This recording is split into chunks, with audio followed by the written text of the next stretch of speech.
Hello guys, good morning. तर आम्ही चाललो आहोत महाबळेश्वरला.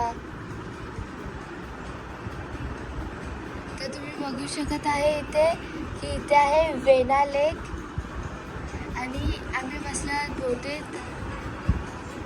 इथे मम्मीचा वेगळी बोटीत बसलेली आणि मी वेगळी बोटीत बसलेली आणि इथला व्ह्यू खूप चांगला होता. तर मी एकटीने हॉर्स रायडिंग केली आणि इथे हॉर्स रायडिंग करायला मला खूप मजा आली. मी इथे स्वीटकॉर्न खात होती आणि इथे तुम्ही बघू शकत आहे गार्गी कशी आईस्क्रीम खाते. इथे डान्स केला, पूल पार्टी केली, आम्हाला खूप मजा आली. मामा कसे तंदुरी करत होते आणि मम्मी गाणी बोलत होती आणि आम्हाला रात्री खूप मजा आली.